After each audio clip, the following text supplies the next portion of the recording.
fear is extraordinarily contagious. And we saw that in September of 2008 like we've never seen it before in financial markets.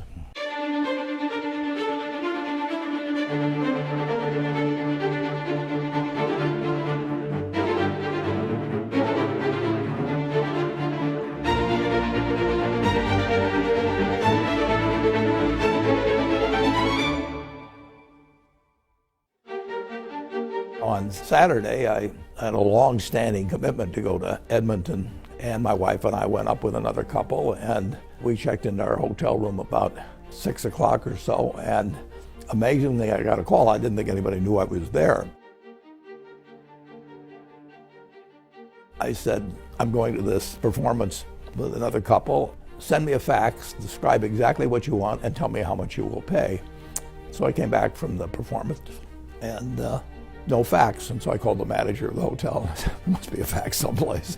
And he said, no, there's no fax. And I couldn't figure that out. Well, they called me on a cell phone, which I didn't have, a little flip phone, which I still have, and it was beyond my technical comprehension to figure out that's what they'd done, because actually they said they'd send a fax. And the following summer, I was arriving in Sun Valley with my daughter, and she said, there's a message on your phone.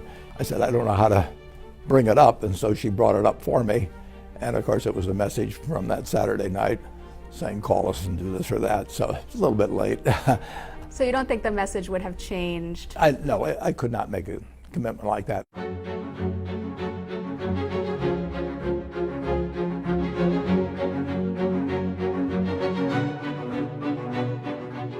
This is a 10K that Lehman Brothers, and this goes back a little before the panic.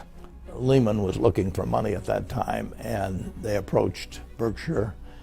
I came down to the office at night and made these little notes on here of things that were red flags, and you'll see a number of pages here. And you had to get to page 150 or 200, but there was clearly a lot of trouble there. By the time I got through, I decided that we were not in a position to lend money to Lehman. How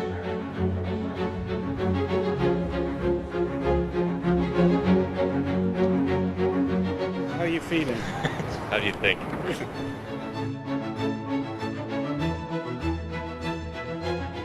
On Lehman weekend, on Friday, preceding the weekend, I got a call from Aig, and Aig was going to run out of money the following week. They'd done some very foolish things in their financial products operation. So I looked at this and finally decided that there was no way that I could come up with a cash offer that could be done in the following week, or really probably the following month. So I called him back late that night. I wanted to convey to him promptly that I just wasn't a prospect. I came back on Sunday. I got a long, previously scheduled dinner, but before we'd gone, I was still getting more calls on Aig, and I went through dinner. I think I behaved reasonably well.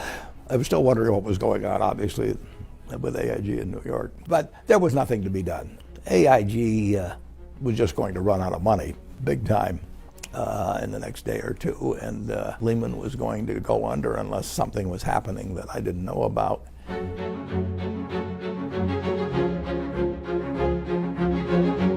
One of the lessons of the 2008 and 9 experience, really the 2008 experience, was the fact that every company in the United States was a domino, and those dominoes were placed right next to each other. So when they started toppling, everything was in line, and they were very, very close to it. And it's really like the old movies, where there's a run on the bank. It's getting so a guy's money ain't safe unless it's in his sock. If you have a run on a bank and there's a big line in front of the bank and you've got your money in that bank, you're going to get in line. And if the president of the bank comes out and says, our capital ratio is 13%, you don't care because, you don't know what a capital ratio is, and you don't know whether he knows what one is, and he's probably lying to you. A company like Lehman or any major financial institution depends on people being willing to do business with them tomorrow and lend them money tomorrow and take their word the next day. And nobody has to do business with Lehman or any other institution. Once they lose confidence,